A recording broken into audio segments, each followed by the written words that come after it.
Okay, I've drawn out the grid lines for the rows and columns for surface anatomy of the hand.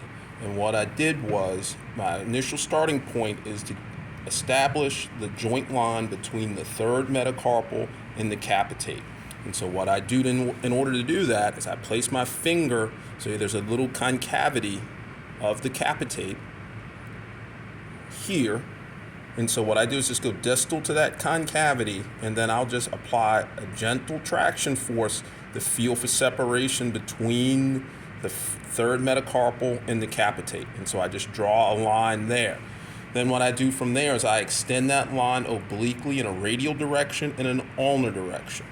To find the proximal row of the carpal bones, I find Lister's tubercle, which is here, and I can verify Lister's tubercle by having the thumb move in a dorsal direction, and you can see the extensor pollicis longus become a little bit more prominent as she raises her thumb into a dorsal direction. So, and if I go just distal from Lister's tubercle and I go deep with a proximal force, so deep and proximal, I can find the distal edge of the radius, and I can follow that around, and that's where the purple line is. That line follows all the way around until I come to the distal radial ulnar joint, which can be found by locating the extensor digiti minimi. Go ahead and extend your pinky finger, and then I can feel for that motion back and forth, and I can feel for that motion right here with this line. That shows the articulation between the ulnar and the radius distally. Then I can continue around to identify the distal end of the ulna. So this is drawn out. So I get the proximal border of the carpal bones and the distal border of the carpal bones. Next, what I'll do is I'll draw a little helper's line here, just ulnar to the base of the third metacarpal, and then slightly radial from the base of the third metacarpal, which is here.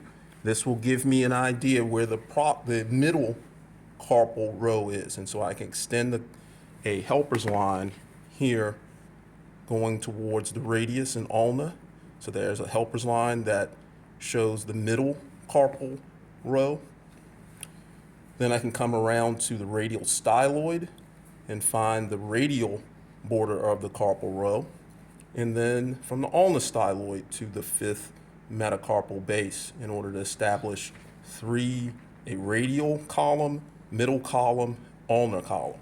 Then the next thing I'm going to do is divide the helper's line in the middle column into three parts, into thirds, a proximal third and a distal third. And I can extend those lines, these little green helper's lines, radially and ulnarly to mark off the distal third of the carpal row. And then I can mark the middle third, or the proximal third, to identify the proximal carpal row. So we have a middle carpal row, a proximal carpal row, and a distal carpal row. What I'll do next is I'll fill in and identify the individual carpal bones.